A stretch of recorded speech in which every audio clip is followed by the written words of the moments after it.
Hi, my name is Hector Henquist, and I'm a level designer. This is a walkthrough of a game I made in Unreal Engine 4, together with a 3D artist, a sound designer, and a technical artist.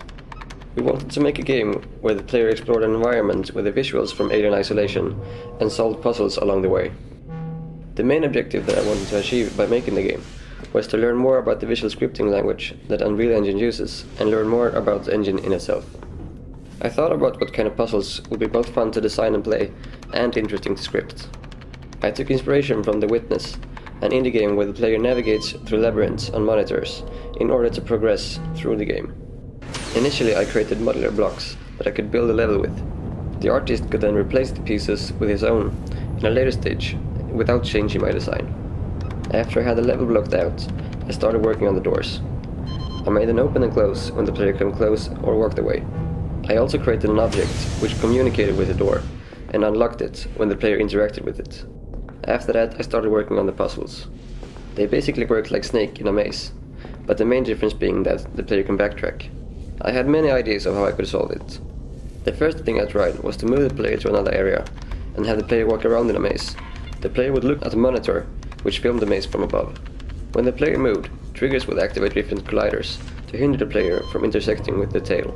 However, I couldn't get it to work the way I wanted. The colliders wouldn't activate how I wanted them to.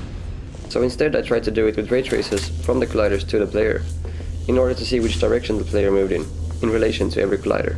This didn't work either, and I felt like it was too complex for what I really wanted. So I tried to rework it from scratch, and finally I made it work. I built the system to be very modular and dynamic, in order to easily build and iterate on the puzzles.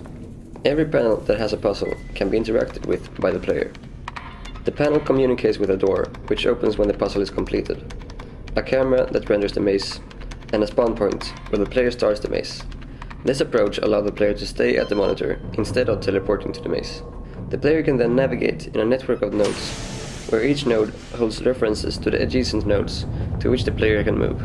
When the player reaches a designated node, the puzzle is completed and calls on a function in the door, which unlocks it and opens it. Whilst building the puzzles, I discovered new ways of using the tools I had. One idea that a classmate had was to fade out the paths and let the player navigate in the dark. Another feature was the portals that the player could enter in order to traverse greater distances. It was really fun to play around with these features and see what I could build with them.